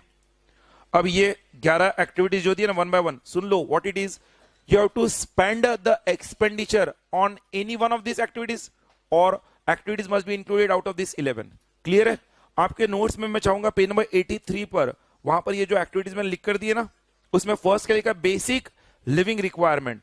उसको लेकर देखो क्या लिखा है वहां पर, eradicating hunger, poverty, malnutrition, promoting health care, and the entire point has been mention over there, जिसको मैंने क्या दिया, बेसिक लिविंग रिक्वायरमेंट। उसके बाद नंबर 2 प्रमोटिंग क्या लिखा है, please read loudly along with me. Education including special education and employment, enhancing vocation skills, especially among children, women, elderly, and differently abled, and livelihood enhancement projects, जिसको हम education इस word से समझेंगे। आगे education के बाद जेंडर इक्वालिटी जो दिया है, उसमें आप देखना प्रमोटिंग जेंडर इक्वालिटी में empowering woman, setting up homes and hostels for woman and orphans, setting up old age homes. Please read, एक बार पढ़ोगे तो नुकसान नहीं होगा। Daycare centers and such other facilities for senior citizens, and measures for reducing inequalities faced by socially and economically backward groups. Then environmental sustainability, हमने environment लिखा है, so it is protection of environment। क्या लिखा है, ecological balance, protection of flora and fauna, animal welfare, agroforestry, conservation of natural resources, and maintaining quality of soil, air and water, including contribution of the Clean Ganga Fund set up by central government for rejuvenation of river Ganga। इसमें flora मतलब plants and fauna मतलब animals। आगे protection of national heritage, art and culture, including restoration of building and sites of historical importance and works of art, setting up public libraries, promotion and development of traditional arts and handicrafts। उसके बाद measures for the benefit of armed forces veterans, war widows and their dependents, तो army के लिए।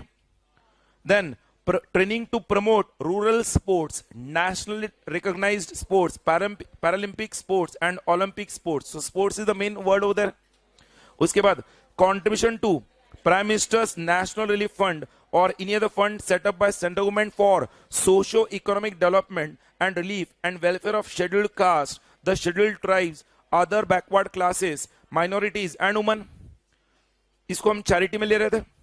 आगे contributions of funds provided to technology incubators, incubators मतलब it is very beginning, जो हम कहते हैं startups होते हैं initial stage पर, located within academic institutions which are approved by central government।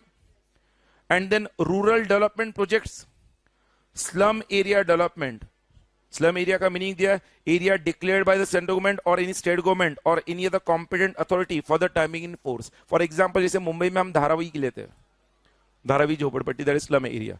Clear है सबको? 11 प्रोजेक्ट्स मैंने वहां पर आपको इसलिए पढ़कर सुना है, इन 11 प्रोजेक्ट्स को 11 वर्ड्स में आपको याद रखना है। अब इन वर्ड्स को याद रखने के लिए थोड़ी सी आप उधर मशक्कत कर सकते हो, एक एक्रोनिम बना सकते हो, जस्ट पेपर एक्रोनिम, और 11 अगर आप शेड्यूल 7 के एक्टिविटीज लिख पाओगे तो ज्यादा अच्छा होगा। अगेन से शेड्यूल 7 की इन एक्टिविटीज को तभी लिखना है जब क्वेश्चन में पूछा गया होगा। 135 के 16 पॉइंट्स यहां पर कंप्लीट हुए। अब हम उसका रिवीजन ना देखते हो, पहले उसके क्वेश्चंस देखते हैं। Let us see immediately the two questions that have been given over there for section 135। दो ही क्वेश्चंस है वहां पर। पेज नंबर 87 पर आप आ जाओ आपके नोट्स में। पेज नंबर 87 मेरे साथ पढ़ना। Question number 12 loudly all of you. ABC, a company with a turnover of 1000 crores or more and having incurred a loss in any of the preceding 3 financial years, will it be required to comply with CSR? शुन no कह रहे हैं, कुछ yes कह रहे हैं, I don't know. The answer is yes. Loss या profit देखा नहीं जाता है, आपका नेट वर्थ, टर्नओवर या नेट प्रॉफिट। तो इसमें टर्नओवर 1000 करोड़ हो गया ना, सो हमसे एटलीस्ट 1000 करोड़ और मोर। सो आप उधर लिखना वहां पर any one as per section 135 of the act, if any one of the three criterias, any one of the 3 criteria आगे दिया है, gets satisfied, then the company is mandatorily required to comply with CSR provision। वो 3 criteria bracket में लिखा है, net worth, turnover और net profit. तो भले नेट प्रॉफिट लॉस मेकिंग है बट टर्नओवर तो है ना। I hope it is clear. Net worth कितना होना चाहिए? Net worth at least 500 crores, turnover at least 1000 crores and net profit at least 5 crores in any financial year। Any financial year मतलब क्या? Immediately preceding 3 financial year। आगे question number 13 पढ़ते हैं। XYZ Limited is a listed company having turnover of 1200, please concentrate, crores during the financial year 15-16। The CSR committee of the board formulated and recommended a CSR project which was approved by the board. Company finalized the project under its CSR initiatives, which requires funds of 5% average net profit of the company for the last 3 financial years. Will such excess expenditure be counted in subsequent financial year as a part of CSR expenditure? At least कहते हो, very good. ध्यान रखना, इसका meaning समझो, what the question says. हमने अभी हमारे example में जो कहा था, एवरेज नेट प्रॉफिट 1 लाख आया था, 2% ऑफ दैट कम्स टू 2000, तो 2000 इनको एक्सपेंडिचर करना है। कंपनी मान लो 5000 एक्सपेंडिचर कर रही है, कितना? 5000 इस साल। तो कंपनी का कहना है 5000 इस साल कर रहे थे, इस साल 2000 करना था, तो जो एक्सेस 3000 वो अगले साल के लिए यूज करते हैं हम। Not allowed because the loss is at least 2%। Correct. So उधर आंसर में आओ सब लोग, मेरे साथ पढ़ो क्या लिखा है। The board of every company to which section 135 is applicable shall ensure that the company spends in every financial year, उधर लिखो, at least 2% of the average net profits। अरे बोलो, at least 2% of the average net profits। आगे पढ़ो क्या लिखा है। of the company made during 3 immediately preceding financial years in persons of CSR policy। Highlight करना, there is no provision for carry forward of excess expenditure to the next years। The words used in the section are at least, therefore any expenditure over 2% will be considered as voluntarily higher spending। Clear है सबको? अब ये basic 2 questions दिए, but इस CSR के पूरे discussion के दौरान मैंने आपको हर एक पॉइंट पे जहां जहां पे मुझे लगता है रिलेवेंट है, मैंने आपसे डिस्कशन में सारे वो केस स्टडीज जो आ सकते हो डिस्कस किए हुए। So again now how to complete CSR back at home, मैं अगेन बता रहा हूं। ध्यान रखना, 2 लेक्चर हम इस पर स्पेंड कर रहे हैं, इससे आपको इसका इंपॉर्टेंस समझना चाहिए। अगर मेरी बातों से समझ में नहीं आ रहा है तो you can see 2 lectures we are spending on this. तो 135 का ये जो प्रोविजन जब आप घर में पढ़ते हो, it is not only relevant from law point of view, again से ये आपको ऑडिट में भी काम में आता है, ये आपको CA फाइनल के FR में काम में आता है, financial reporting that is accounts. ये आपको CA फाइनल के ऑडिट और लॉ दोनों में काम में आता है। जैसे बायबैक ऑफ शेयर्स देखा था, याद है? सेम थिंग सेक्शन 135 है। It's very important provision. यहां पर 135 हो गया है, अब 138 जो प्रोविजन है पहले हम वो देख रहे हैं। It is a small provision, will just discuss that first because 136 137 again will require some time. So come to 138 all of you. आपके नोट्स में 138 का प्रोविजन पेज नंबर 98 पर दिया।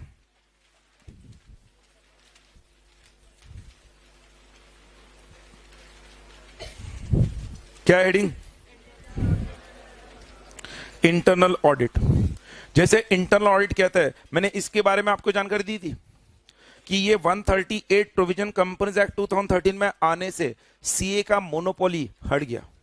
जो चार्टर्ड अकाउंटेंट्स इंटरनल ऑडिट करने के लिए एलिजिबल होते थे 138 की वजह से अब सिर्फ चार्टर्ड अकाउंटेंट्स के पास इंटरनल ऑडिट करने का अधिकार नहीं है।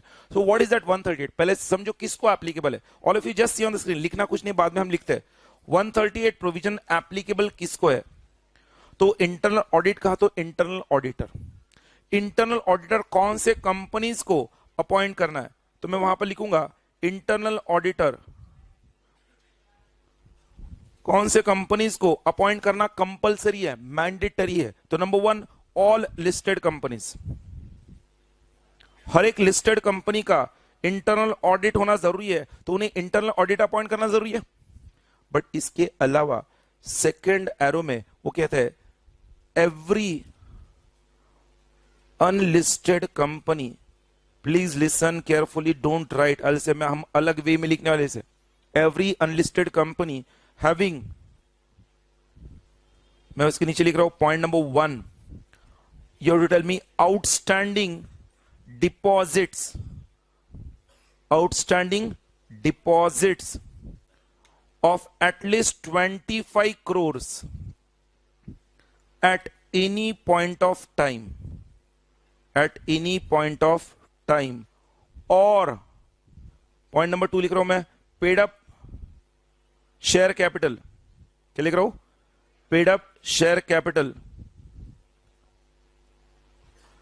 at least 50 crores, at least 50 crores, और पॉइंट नंबर 3 में लिख रहा हूं वहां पर टर्नओवर, सॉरी हम पहले लिखेंगे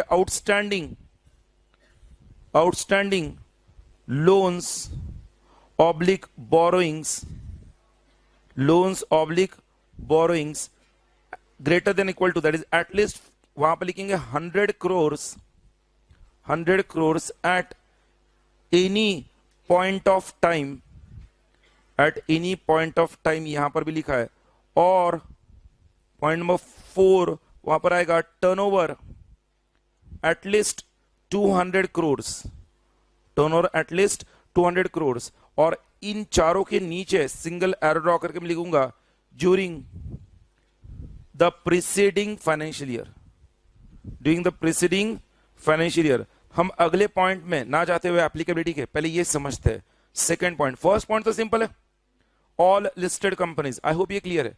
हर लिस्टेड कंपनी को एप्लीकेबल है irrespective of its turnover, outstanding loans और its we can say paid up capital. But इसके अलावा every unlisted company, every unlisted company में उन्होंने कहा जिसके पास आउटस्टैंडिंग डिपॉजिट्स है कम से कम 25 करोड़ के, और वहां पर मैंने एक पॉइंट लिखा है at any point of time, और at any point of time को किसके कंटेक्स्ट में पढ़ेंगे? During the preceding financial year. मतलब ध्यान रखना 1 अप्रैल 2017 को आपके पास डिपॉजिट्स 22 करोड़ थे आउटस्टैंडिंग, 22 करोड़। उस साल में आपने कुछ 10 करोड़ के डिपॉजिट्स एक साल के लिए लिए या 6 महीने के लिए, 6 महीने के लिए हम डिपॉजिट ले सकते हैं। 22 + 10 कितना हुआ? 32। 6 महीने में आपने डिपॉजिट रिपे कर दिया। 31 मार्च 2018 को आपके पास अगेन आउटस्टैंडिंग डिपॉजिट 22 करोड़ दिख रहा है, बट फिर भी आपको इंटरनल ऑडिट मैंडेटरी होगा because the law says outstanding deposit during the end नहीं दिया, एनी पॉइंट ऑफ टाइम। मतलब किसी एक भी दिन आपके पास आउटस्टैंडिंग डिपॉजिट 25 करोड़ के ऊपर जाएगा तो इंटरनल ऑडिट एप्लीकेबल है। हम बहुत माइन्यूटली अगेन केस स्टडीज आते हैं ना, ऐसे पॉइंट पर आते हैं, इसलिए हम उस तरह से डिस्कस करें। जैसे आउटस्टैंडिंग डिपॉजिट है वैसे ही आउटस्टैंडिंग लोन है। लोन्स और बोरोइंग्स के लिए भी क्या दिया है? At least 100 crore at any point of time. सबको समझ रहा है एनी पॉइंट ऑफ टाइम? मतलब पिछले एक साल में किसी भी दिन, किसी एक दिन भी आपके पास आउटस्टैंडिंग डिपॉजिट 25 करोड़ या उसके ऊपर है, या आउटस्टैंडिंग लोन्स 100 करोड़ या उसके ऊपर है, तब आपको 138 एप्लीकेबल हो जाएगा अनलिस्टेड कंपनी को। अरे बोलो भाई, आउटस्टैंडिंग डिपॉजिट, आउटस्टैंडिंग लोन का मैंने पॉइंट बताया। Paid up share capital and turnover. Paid up share capital कितना लिमिट दिया है? 50 करोड़, टर्नओवर 200 करोड़। दिक्कत यह आती है सर, इनको याद रखने के लिए मैंने एक एक्रोनिम बनाया, पॉट याद रखना है, पॉट एक्चुअली ये आउटस्टैंडिंग डिपॉजिट वाला पॉइंट के लिए ओ पॉट, ओ मतलब आउटस्टैंडिंग डिपॉजिट्स, पी मतलब पेड अप शेयर कैपिटल, ओ मतलब आउटस्टैंडिंग लोन्स बोरोइंग्स, टी मतलब टर्नओवर। और मैंने इस सीक्वेंस को 138 में इस सीक्वेंस में नहीं दिया है, बट मैं वो लिमिट को याद रखने के लिए सीक्वेंस दिया 25, 50, 100 और 200, उस असेंडिंग ऑर्डर में उसको फ्रेम किया है। सो अगर आप ओ पॉट याद रखोगे तो आप इस लिमिट को बोलोगे नहीं। सो 25, 50, 100, 200। सो आउटस्टैंडिंग डिपॉजिट 25 करोड़ के है, paid up share capital 50 crore का है, आउटस्टैंडिंग लोन्स 100 करोड़ का है और टर्नओवर 200 करोड़ का है। हालांकि 138 में उन्होंने कैसे क्रोनोलॉजिकली नहीं दिया है। I hope you got it. अरे बोलो भाई। अच्छा सर, क्या इस अनलिस्टेड कंपनीज में, अनलिस्टेड कंपनी में जो यहां पर दिया है, क्या यहां पर प्राइवेट कंपनीज आती है? तो वो कहता है प्राइवेट कंपनीज के लिए स्पेसिफाई किया उन्होंने। इसके अलावा प्राइवेट कंपनीज के केस में only and only point number 3 and 4 is applicable. मतलब पॉइंट नंबर, प्राइवेट कंपनी के केस में पॉइंट नंबर 1 एंड 2 एप्लीकेबल नहीं होगा। तो वो कहते हैं every private company having an outstanding loan और borrowing of at least 100 crore at any point of time और टर्नओवर ऑफ एटलीस्ट 200 करोड़, उन्हीं को 138 के तहत इंटरनल ऑडिट मैंडेटरी है। पहले मुझे बोलो, इंटरनल ऑडिट मैंडेटरी है मतलब इंटरनल ऑडिटर कौन से कंपनी को अपॉइंट करना है? नंबर 1 इंटरनल ऑडिटर हर लिस्टेड कंपनी को करना है। उसके अलावा हर वो अनलिस्टेड कंपनी, अनलिस्टेड में यहां पर अनलिस्टेड पब्लिक कंपनी हो जाएगा, मतलब अनलिस्टेड पब्लिक कंपनी जिसके लिए ओ पॉट is the criteria, outstanding deposits, paid up share capital, outstanding loans और borrowings, turnover 25, 50, 100, 200। And private company के केस में लास्ट के दो ओ पॉट में से ओटी, so it is outstanding loans और बोरोइंग्स और टर्नओवर। इतना माइन्यूटली बता रहा हूं, ध्यान दो। उनको इंटरनल ऑडिटर अपॉइंट करना जरूरी है। अच्छा, इंटरनल ऑडिटर अपॉइंट कर दिया तो इंटरनल ऑडिट कौन अपॉइंट हो सकता है? स्क्रीन पर देखना। सबसे पहले internal auditor can be any CA oblique CMA, any chartered accountant oblique cost accountant. मैंने वर्ड रेफर किया any, it means what? Listen, वो चार्टर्ड अकाउंटेंट या कॉस्ट अकाउंटेंट प्रैक्टिस में हो या जॉब में हो चलेगा। Even a chartered accountant in what employment is eligible to be appointed as an internal auditor. Any chartered accountant और cost accountant, उसके अलावा और हम कहते हैं any professional, any professional। अब देखना, as board of directors deem fit, जो बोर्ड ऑफ डायरेक्टर को उचित लगे कोई और प्रोफेशनल, यहां पे कंपनी सेक्रेटरी आ जाता है। यूजुअली कौन आ जाता है? Company secretary. और आगे आप देखना, हम कहते हैं मे और may not be employ of the company. May और may not be employ of the company जब ऐसा दिया ना, तो समझो इंटरनल ऑडिटर मे और may not be employ of the company, मतलब may be employ of the company also. Board of directors ने कंपनी के ही किसी एक ऐसे एम्प्लॉय को जो उन्हें लगता है अनबायस्ड है, जो ट्रस्ट वर्दी है, बोर्ड ऑफ डायरेक्टर्स उस एम्प्लॉय को इंटरनल ऑडिट की भी जिम्मेदारी देंगे। और देखना, इससे डरने की कोई बात नहीं है, there is nothing to think over here, क्योंकि इंटरनल ऑडिटर इंटरनल ऑडिट करता है, बट एंड में स्टैट्यूटरी ऑडिट चार्टर्ड अकाउंटेंट नहीं करता है। तो भले ही कॉस्ट अकाउंटेंट कितना भी इंटरनल ऑडिट कर ले, कंपनी सेक्रेटरी कर ले, कोई एम्प्लॉय कर ले, एंड में स्टैट्यूटरी ऑडिट तो चार्टर्ड अकाउंटेंट ही करेगा, ध्यान रखना। और वो चार्ट, हाँ, बट जिस एक चीज और मैं बता दूं, हम लोग देखने वाले 143 प्रोविजन, इसके बाद वाले चैप्टर में, ऑडिटर्स चैप्टर में 143 प्रोहिबिटेड सर्विसेज। आप जिस कंपनी के इंटरनल ऑडिटर हो उसका आप स्टैट्यूटरी ऑडिट नहीं कर सकते, नहीं तो थाली का घी थाली में रहेगा। सब समझ रहे कि नहीं मेरी बात को? Okay, please be serious. Internal audit किसको एप्लीकेबल है वो समझा? अच्छा, इंटरनल ऑडिटर कौन अपॉइंट हो सकता है वो समझा? अब ये जो इंटरनल ऑडिटर अपॉइंट होगा ना, उसको अपॉइंट करने के बाद उस इंटरनल ऑडिटर का जो फंक्शन है, जो उसका स्कोप ऑफ सर्विस है इंटरनल ऑडिटर का, जो उसका मेथोडोलॉजी है ऑडिट करने का उसका क्या क्या उसको ऑडिट में रिव्यू करना है, क्या क्या ऑडिट में परफॉर्म करना है, उसका फंक्शन, उसका मेथोडोलॉजी, उसका स्कोप ऑफ इंटरनल ऑडिट, ये ऑडिट कमिटी डिसाइड करेगी। कौन? ऑडिट कमिटी और the board of directors decide करेंगे, बट किसके साथ मिलकर? इंटरनल ऑडिटर के साथ मिलकर। मतलब इंटरनल ऑडिटर को कहा जाएगा बोर्ड ऑफ डायरेक्टर्स की तरफ से, इन एरियाज को तुम्हें ऑडिट करना है। वो कहेगा नहीं, मुझे लगता है इन एरियाज के साथ ये भी कवर होनी चाहिए, बिकॉज तभी इंटरनल ऑडिट में कोई मतलब है, कोई फायदा है। तो वो कहेंगे ठीक है, ये भी कर लो तुम्हें लगता है तो। मतलब इंटरनल ऑडिट का जो भी स्कोप बनेगा ऑडिट रिपोर्ट का, तो वो दोनों मिलकर डिसाइड करेंगे, एक तो ऑडिट कमेटी या बोर्ड ऑफ डायरेक्टर्स। कंपनीज में ऑडिट कमेटी का सेक्शन है 176। ध्यान रखना, हर लिस्टेड कंपनी को ऑडिट कमेटी अपॉइंट करना कंपलसरी है, बट हर कंपनी में ऑडिट कमेटी होगा जरूरी नहीं है। इसलिए कहते हैं ऑडिट कमेटी और the board of directors will decide the scope of that internal audit along with the internal auditor. हो गया, 138 इज ओवर, इतना ही 138। तो आपके नोट्स में उधर लिखो आप 138 के उधर एडजेसेंट पेज पे applicability, first you write down applicability. Applicability लिखकर उसके नीचे सेंटर से सिंगल एरो ड्रॉ करो और लिखो internal auditor, internal auditor, internal auditor shall be appointed, section 138 na baba, internal auditor shall be appointed by, internal auditor shall be appointed by, उसके नीचे 3 arrows draw करेंगे। आई होप सबको समझ रहा है। फर्स्ट एरो में लिखोगे क्या? Every listed company, every listed company,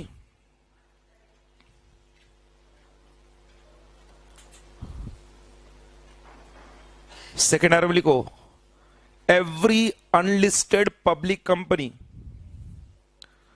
every unlisted public company having, every unlisted public company having, उसके नीचे सिंगल एरो ड्रॉ करके point number 1, outstanding deposits, outstanding deposits जैसे मैंने लिखा है वैसे लिखो, greater than equal to, greater than equal to 25 crores at any point of time, greater than equal to 25 crores at any point of time. ठीक है? और करके नंबर 2 लिखना, मुंह से बोला तो भी चलेगा, आपने नुकसान नहीं होगा आपका। नंबर टू बोलना है पेड अप शेयर कैपिटल। क्या बोलना है वो भी नहीं पता होता है आपको। Paid up share capital of at least, at least लिखने की जगह ग्रेटर देन इक्वल टू करना, at least 50 crores, paid up share capital at least 50 crores। इन स्टूडेंट के पास होने के चांसेस कम है, ये जो सब और बार बार रिपीट कर रहे हैं, ध्यान रखना, क्योंकि इनको एक बार बोलने के बाद समझ, इनको 2 अटेम्प्ट लगते हैं मतलब। तो एटलीस्ट 50 crores लिखा है। और उसके बाद आगे पॉइंट नंबर 3, पॉइंट नंबर 3 में लिखो आउटस्टैंडिंग लोन्स ऑब्लिक बोरोइंग्स। ये थर्ड अटेम्प्ट वाला है। Outstanding loans oblique borrowings, outstanding loans oblique borrowings, greater than equal to का सिंबल करोगे, at least that is 100 crores at any point of time, 100 crores at any point of time, 100 crores at any point of time लिखा है। उसके आगे और करना, ये 5 years plan लेके आए हुए हैं, 5 years प्लान। और करके पॉइंट नंबर 4 आप लिखो turnover, turnover greater than equal to का सिंबल करो और लिखो 200 crores, 200 crores। उसके नीचे सिंगल एरो ड्रॉ करके सेंटर से लिखना during the preceding financial year. Preceding का है, during the preceding financial year. वो करतेगा सगन्ना जेबतेगा, जो फर्स्ट अटेम्प्ट वाले हैं, सेकंड अटेम्प्ट वाले हैं, थर्ड अटेम्प्ट वाले हैं, जो 5 years प्लान लेके आए हैं, और जो वैसे भी सीए के बाद कुछ एमबीए करने वाले हैं, सीए छोड़ के, ऐसे सबको समझा है? Very good. So third arrow में आओ, थर्ड एरो में वहां पर लिखो every private company, every private company, जिसको कुछ नहीं समझा बाद में मिलो, every private company having, having उसके नीचे सिंगल एरो ड्रॉ करके क्या लिखोगे पहले? ओ पॉट में से ओटी था ना एंड में, तो आउटस्टैंडिंग आप लिखो outstanding loans oblique borrowings, outstanding loans oblique borrowings greater than equal to का सिंबल करोगे 100 crore at any point of time,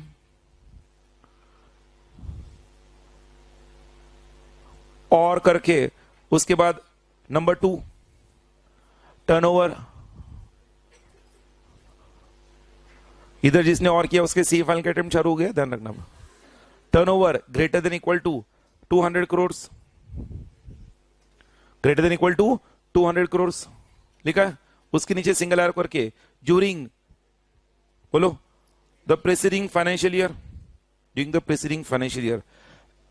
applicability हो गया, सबको समझा है। इंटरनल ऑडिटर किसे अपॉइंट करना है, पक्का। एप्लीकेबिलिटी के बाद एक लाइन छोड़ के नेक्स्ट पॉइंट नंबर 2 लिखो, who can be the internal auditor, who can be the internal auditor, who can be the internal auditor. उसके नीचे 3 एरोज ड्रॉ करो। फर्स्ट एरो में लिखो any CA oblique CMA, CMA is cost and management accountant, but let me tell you, even the CMA institute has got a right to call their professionals as chartered what professionals. They are also using the word nowadays chartered professionals. They have won the battle against ICAI in Supreme Court. ICAI was of the opinion that chartered word can be used only by chartered accountants, and they should use only the word cost accountants. But they won the battle and now they are called as also chartered cost accountants. So but हाँ, ये extra knowledge दे रहा हूं, ये लिखने की जरूरत नहीं exam में, नीचे नोट में लिखना मत उधर। तो उधर लिखना एनी सीए ऑब्लिक सीए में, लिखा एनी सीए ऑब्लिक सीए में, उसके नीचे सिंगल एरो करके लिखना आइदर इन प्रैक्टिस और नॉट, वो प्रैक्टिस में हो या ना हो, either in practice or not. Second arrow में any professional, any other professional, any other professional as the board of director, as the board of directors में deem fit, as the board of directors में deem fit, जो उन्हें उचित लगे, yes this person is duly qualified, लिखा है। और करके नंबर 3 मे और may not be an employ of the company, may और may not be an employ of the company. इसमें मे को सरल करना, मतलब कंपनी का एम्प्लॉय भी इंटरनल ऑडिटर बन सकता है, लिखा है। एप्लीकेबिलिटी हो गया 3 एरोज में, then who can be internal auditor 3 arrows में। नीचे नेक्स्ट लास्ट पॉइंट नंबर 3 लिखो, वहां पर जितना बड़ा उसका हेडिंग है उससे छोटा उसका एक्सप्लेनेशन है। आप लिखना scope comma functioning, scope comma functioning and methodology. इधर उधर मत देखो, स्क्रीन पर देखो, मेथोडोलॉजी के स्पेलिंग के लिए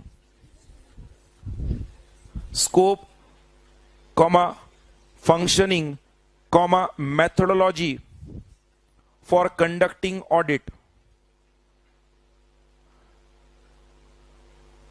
and periodicity of audit, and periodicity of audit, मतलब कितने पॉइंट्स हुए? 4। Scope comma functioning comma methodology for conducting audit and periodicity of audit.